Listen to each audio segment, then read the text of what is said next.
Week 12 is here, and you need some running back sleepers. Here's a few guys. The first guy, Zack Moss of the Buffalo Bills. This Buffalo running game, I don't like it all, really. And Zack Moss, the rookie, he's been decent at best, I could say, this season. He missed weeks 3 to 5 with an injury. Then the last few weeks, he hasn't done much, but he had the bye week in week 11. Now he's got a good matchup versus the Los Angeles Chargers.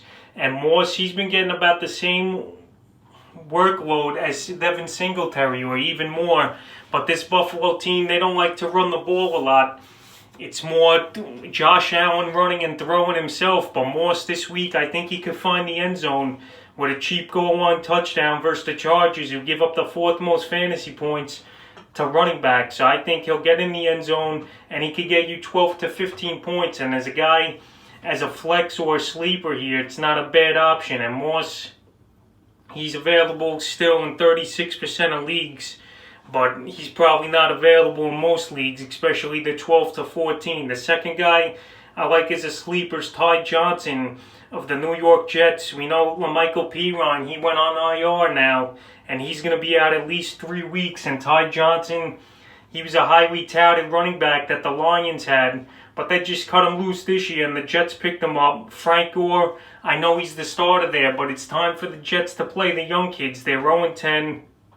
They got nothing to win for, obviously, and they're tanking for Lawrence. So you might as well put the young kids there and see what they do. And Todd Johnson, we saw him in week 6 on 3 carries get 42 yards. This kid, he's pretty explosive. In Detroit, he had a couple opportunities, but he didn't get the job done. And then last week versus the Chargers, 4 catches, 17 yards. So he's going to have a role this week, at least as the passing down's back, if he's not in between the tackles for the first 2 downs.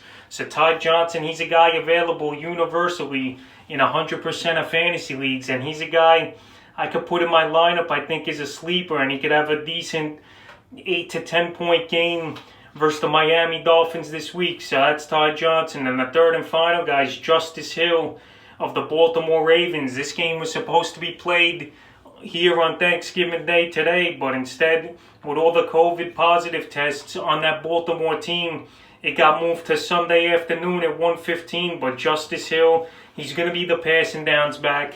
I don't think Ingram and J.K. Dobbins will be back in time, even though the game got pushed back to Sunday. So Gus Edwards, he'll get the in-between the tackles runs, and he's going to be the passing downs back. And this guy, we saw him last year in some limited action. This guy, he could catch. He's pretty explosive. Like I said in another video, this guy, he could be a second running back on a depth chart for many teams, but he's 4th here for Baltimore. And I think he could have a decent game versus Pittsburgh with 10 to 12 points, especially in PPR leagues. And if they're trailing early and often, they're going to have a lot of guy passes out of the backfield to Hill, I believe. So Justice Hill will be my third and final sleeper. So that's a few sleepers at running back that you could possibly play this week and get good production out of heading into week 12.